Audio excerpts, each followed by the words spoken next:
मैं सुमित्रा गुप्ता सखी आज एक विशेष ही विषय के साथ अपने अंतर्मन प्रवाह चैनल पर उपस्थित हो रही हूँ। उस विषय का नाम है गृहस्थ धर्म सभी का पूरक और पोषक। सचमुच अगर गृहस्थ नहीं होते तो ये सृष्टि का ये जो इतना सब नज़ारा है, इतना सब फैलावा है, उसको कौन संभालता था। तो संत जो गृहस्थ हैं वो बहुत ही विशेष हैं इस सृष्टि के लिए। परमात्मा की अद्भुत सृष्टि इन गृहस्थों के कारण ही संचालित है।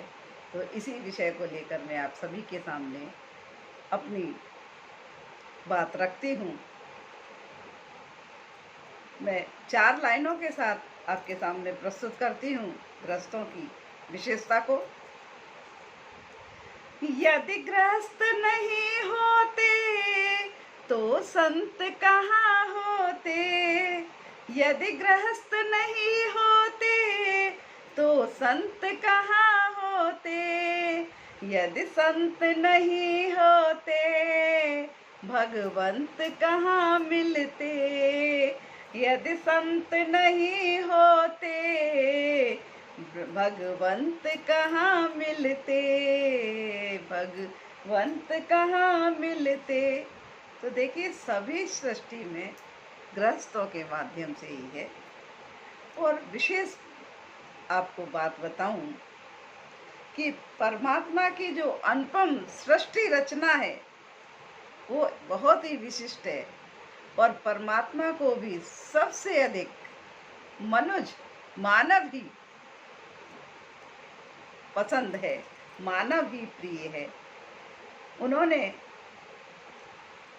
तुलसीदास जी के माध्यम से हमें ये बात कही है। क्या कहा है तुलसीदास बाबा जी ने?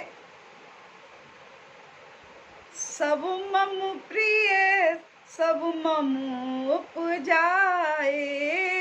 सब मम प्रिय सब मम उपजाए। सबसे अधिक मनुज मोहे भाए। सबसे अधिक मनुज मोहे भाए। तो देखिए प्रभु को भी मानव रूप सभी प्राणियों में 84 लाख योनियों में मानव ही प्रिय है। और मानव को जो गृहस्थ रूप दिया है वह तो सबसे ज़्यादा अनूठा है, अनोखा है। गृहस्थ के माध्यम से ही विविध क्रियाकलाप सृष्टि में हो रहे हैं, पालन हो रहे हैं, सभी का संवर्धन हो रहा है। सब व्यवस्था सुचारू रूप से गृहस्थों के माध्यम से ही तो हो रही है।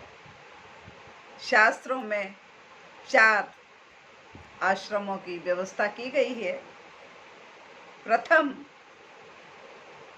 ब्रह्मचर्याश्रम, द्वितीय गृहस्थाश्रम, तृतीय वानप्रस्थाश्रम और चतुर्थ संन्यास आश्रम। ये 4 आश्रमों की व्यवस्था है। लेकिन इनमें सबसे जो उपयोगी है वो गृहस्थ धर्म ही है, गृहस्थ आश्रम ही है।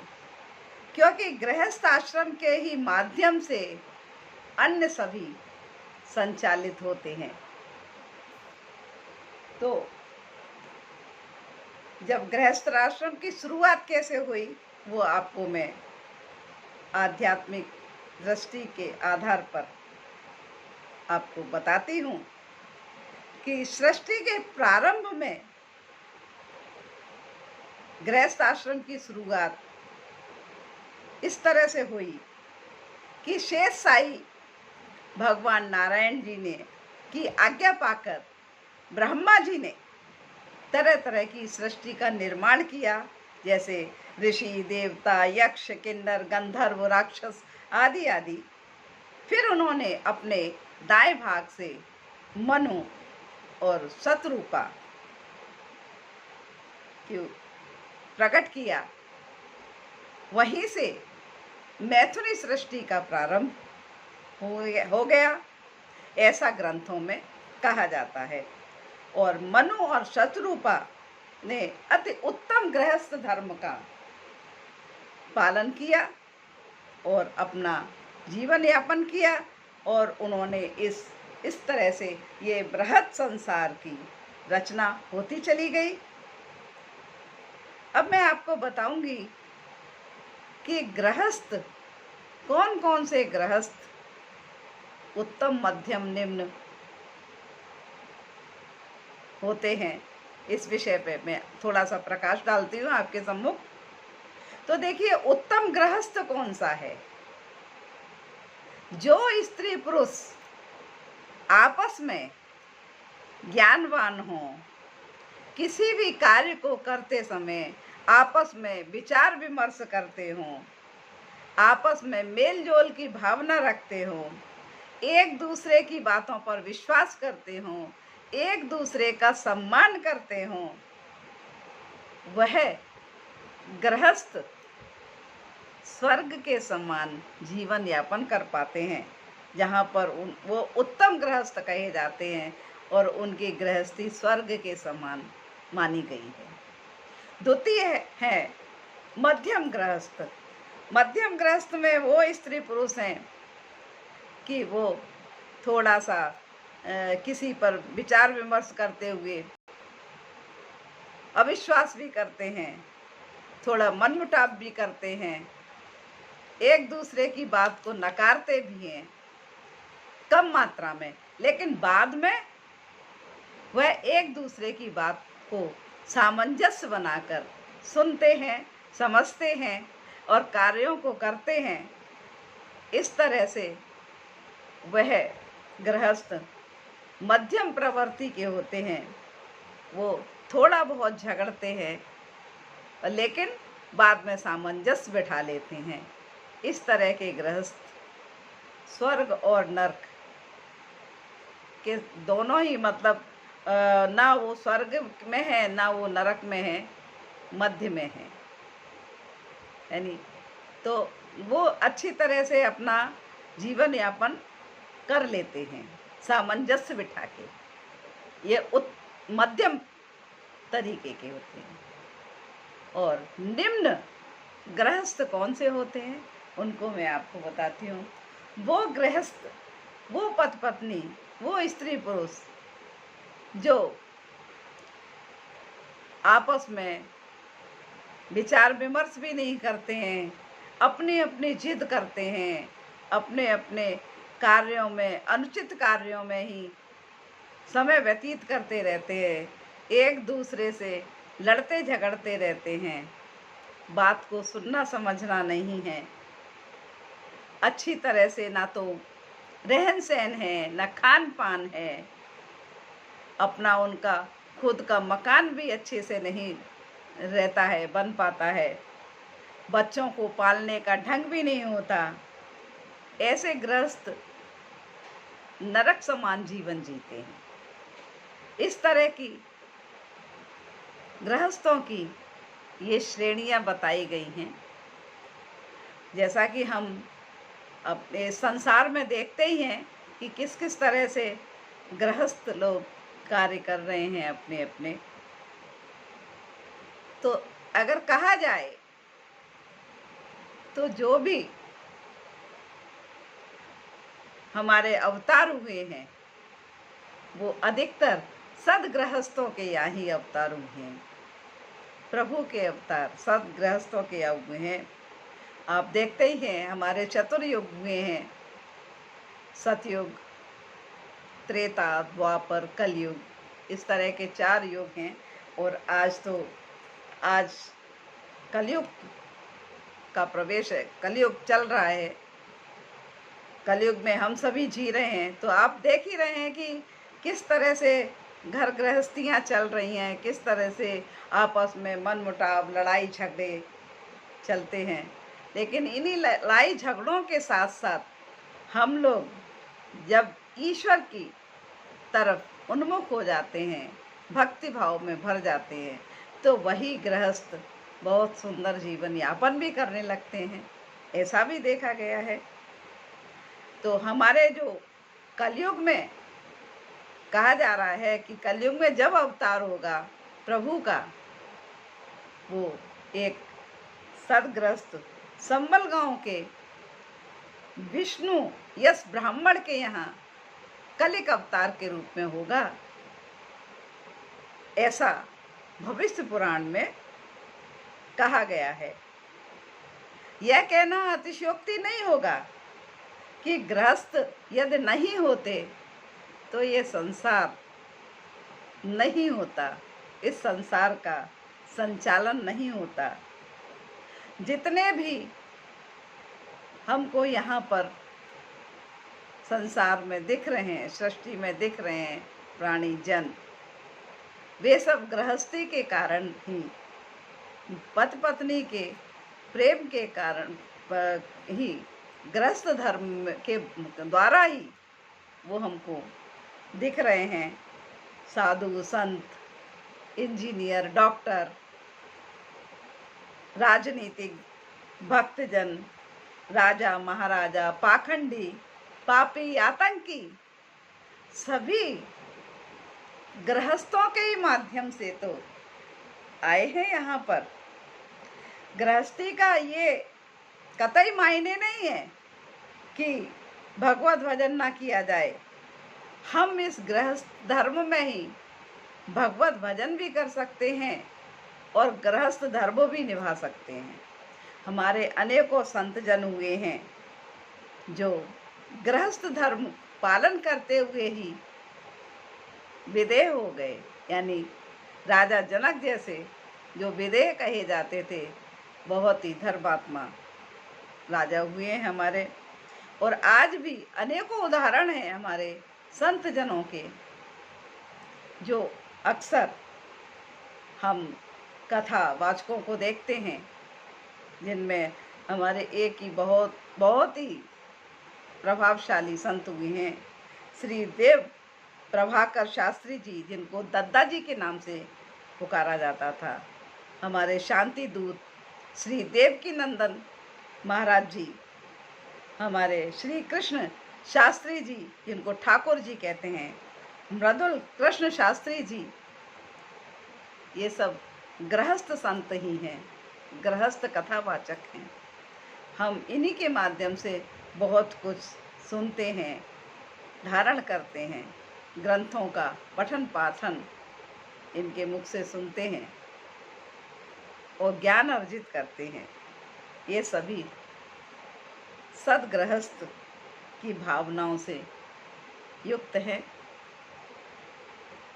और आप सभी के सम्मुख मैं एक सदगृहस्थ की भावना का एक उदाहरण पेश करती हूँ कि सदगृहस्थ की भावना कैसी होती है। वो क्या कहता है?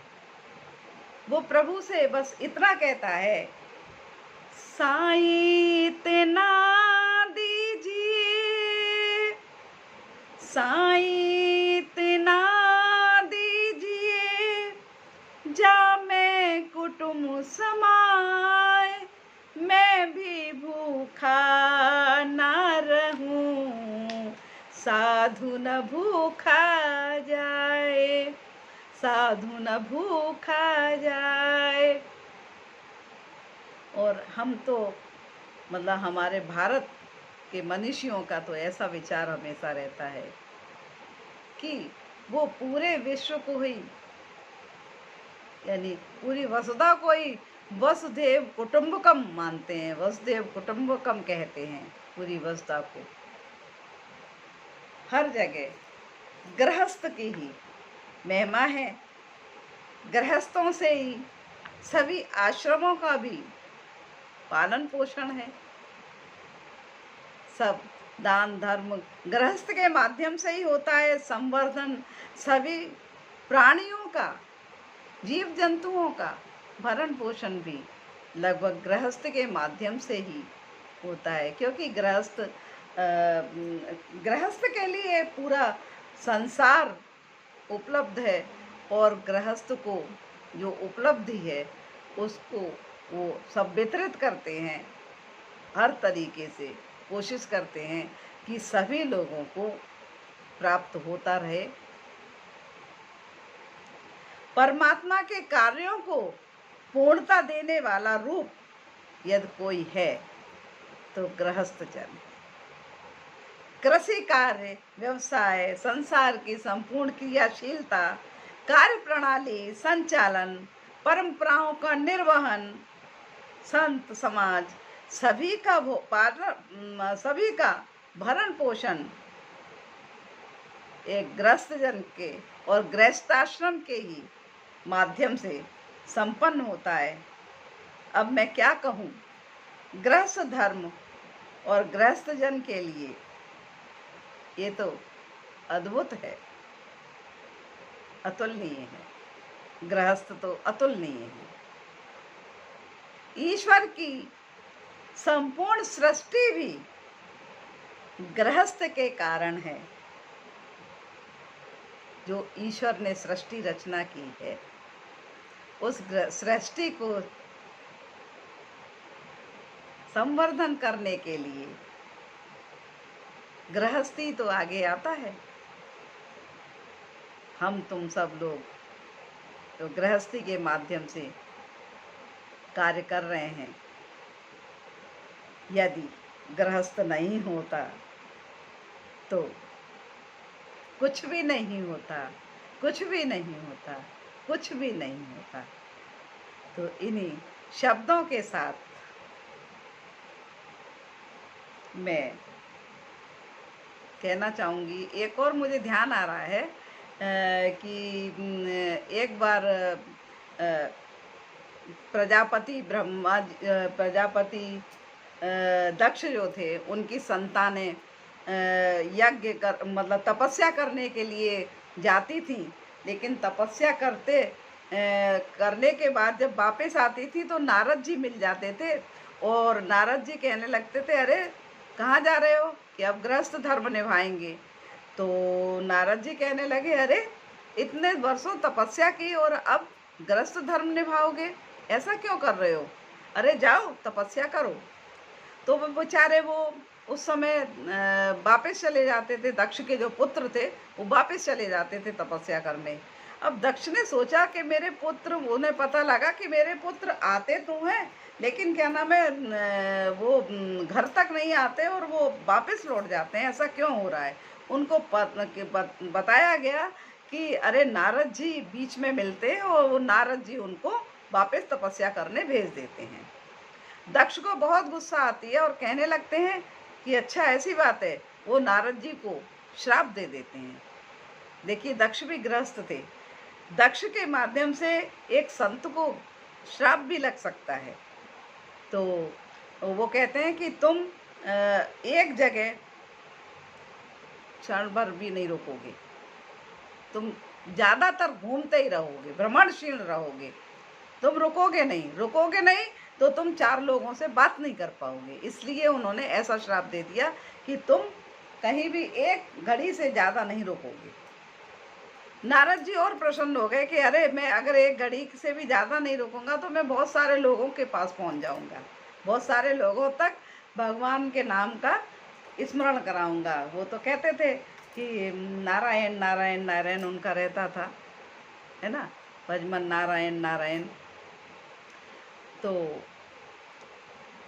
कहने का तात्पर्य ये है कि नारद जी ने कह तो दिया कि जाओ तपस्या करो, लेकिन अगर सब तपस्वी ही बन जाएंगे, सब सन्यासी ही बन जाएंगे, तो सन्यासी बनना बंद नहीं हो जाएगा? जब गृहस्थ में ही नहीं आएगा तो सन्यासी आएंगे कहाँ से?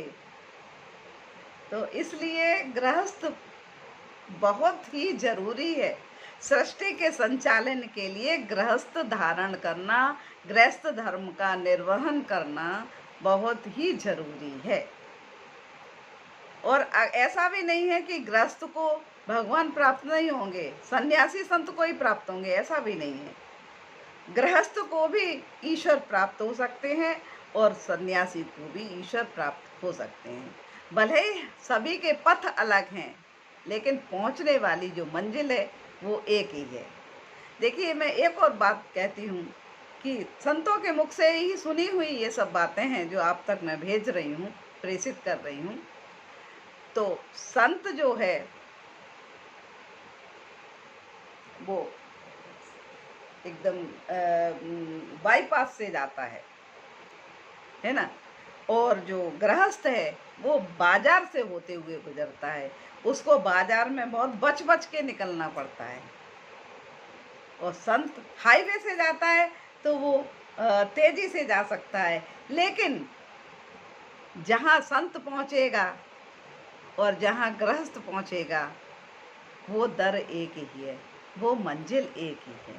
तो इसलिए घबराइए नहीं, संत और गृहस्थ बने रहिए। गृहस्थ सबसे जरूरी है, इसलिए गृहस्थ धर्म को हमको बहुत ही अच्छी तरह से अपनाना चाहिए और पालन करना चाहिए। यही मेरे इस लेख का भाव है। मैं आप सभी लोगों को जय श्री राधे कृष्णा, जय श्री राधे कृष्णा कहती हूँ। आप लोग इस कथानक को, इस लेख को अवश्य सुनिए और लाइक कीजिए, कमेंट कीजिए, सब्सक्राइब कीजिए और बेल आइकन दबाकर आगे के नोटिफिकेशन लीजिए। आपको मेरा सादर नमस्कार है, प्रणाम है। धन्यवाद, धन्यवाद।